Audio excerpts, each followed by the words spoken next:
Isabel, and thank you for the many different ways that you remember Phumzile.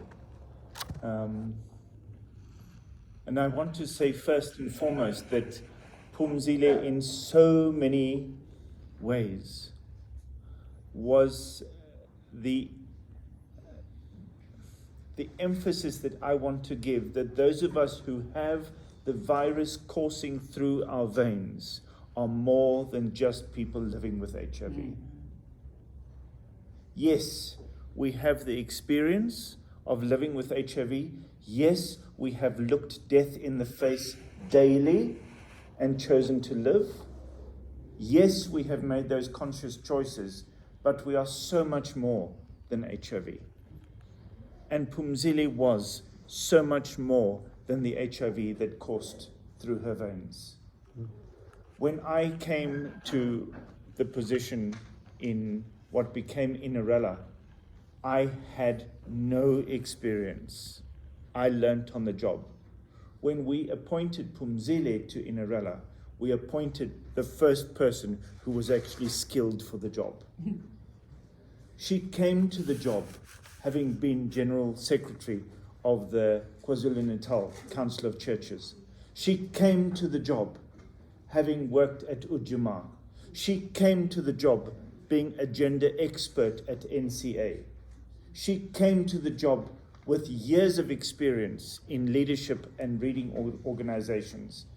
And we appointed her with joy and gladness because we needed a religious leader who was openly living with HIV, and we so badly needed a Phumzile. And I thank God for her, and I thank God for her ministry. When Phumzile died, I had no words. I had no ability to respond to the trauma that I was going through, because Phumzile was living what I was living. And to lose Phumzile was something that was extremely painful for me, and something that I struggled to respond to.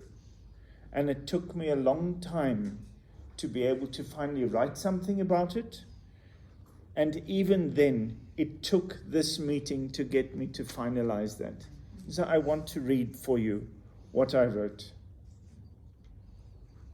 And the setting is a small room in a hotel with 8 of us cramped together.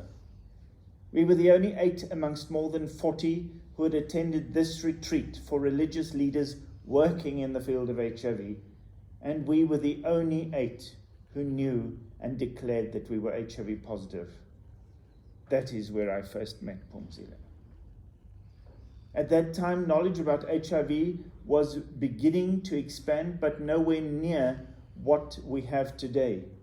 It was standard practice during the early 2000s to say to HIV positive women that they should not have children, and that to have children was somehow a disgrace. It meant that they were not taking the life of their unborn child seriously. PMTCT was in its infancy and not yet a term that had been coined. In many places, HIV positive women were routinely sterilized against their will, and yet here in the room with me was Phumzile, clearly pregnant and clearly in charge of her own life. We discussed her pregnancy and we discussed the risk to the baby, and Phumzile, understanding much more than I, was already taking experimental medication to reduce the risk of transmission to her yet unborn child. Phumzile was familiar with pushing the boundaries.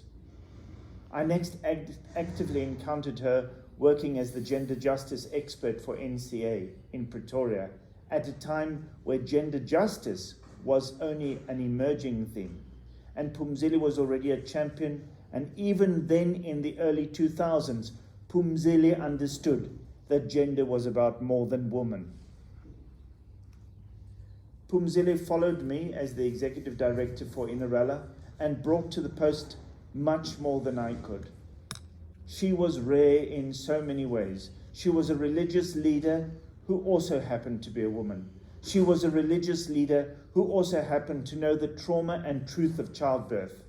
She was a religious leader who, being true to herself, took her antiretrovirals religiously while painfully watching her husband die of AIDS-related illnesses because he refused to. She knew within her own family the mental cost of taking treatment and the devastating cost of not. All this she was able to bring to a job that demanded advocacy on all of these areas. But one final truth was Phumzile's final undoing, and that was the fact that access did not mean equal access. And Africa and Asia and other parts of the world defined as developing are forever sucking the hind tit of the world's medical supplies. And so with no access to the vaccine and with limited access to therapeutics in this age, which is now the COVID age, Phumzile paid the price of being an African woman.